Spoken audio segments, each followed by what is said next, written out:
Last week, it was announced that Tom Holland would play Peter Parker slash Spider-Man in the upcoming Sony slash Marvel movie. During the press day for the upcoming Ant-Man, Kevin Feige was asked about the tone of the new Spider-Man film, and he replied, "It's the soap opera in high school and those supporting characters that are interesting. Just as we hadn't seen a heist movie in a long time or a shrinking movie in a long time, we haven't seen a John Hughes movie in a long time. Not that we can make a John Hughes movie, only John Hughes could, but we're inspired by him, and merging that with the superhero genre in a way we haven't done before excites us."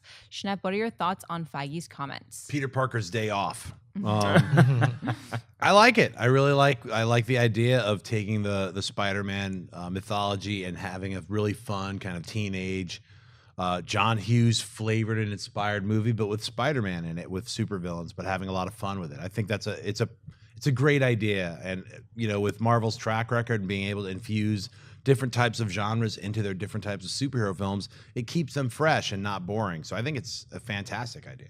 Mark? It also seems like they might be going away from just your stock origin story because, there's all these rumors that Spider-Man will pop up in Civil War, so we'll have seen him on camera already by the time we get to his first standalone. And when I initially read this, I was like, really? Is Spider-Man in a John Hughes? But then you start thinking about it, and some of my favorite scenes from the Andrew Garfield Spider-Man movies are when he's in high school. And he's just being that kind of awkward kid. He's got a quick wit, but he doesn't really fit in anywhere. He likes a girl. He's nervous about talking to her. Those kind of things work for the Spider-Man character. So you're right, it'd be a different kind of spin on it. And as long as it's just not, again, I love origin stories, but I'm kind of sick of seeing Spider-Man become Spider-Man. So seeing him more in high school and in that world as opposed to just conquering supervillains, it sounds kind of intriguing. Yeah, we haven't seen this before, and I'm definitely interested in seeing their take on it if they can do it well. I just hope they don't do the Ferris Bueller thing where Spider-Man's fighting a villain and he stops to break the fourth wall to talk to the camera and then cut back. That would be terrible. I don't think they'll do that. I mean, that was only all the other John Hughes movies, more like Breakfast Club. I mean, he's got a lot of them. Spider-Man in detention. It's hard to keep that dude in detention all day. He's got some abilities. Right. Where'd he go? He's up on the ceiling. But how do you think today's audience is going to respond to that? Because John Hughes was, the 80s and maybe early 90s, that flavor. Do you think audiences today, because I've heard some critics, I also liked the Andrew Garfield stuff in high school. I liked the stuff with him and Emma Stone.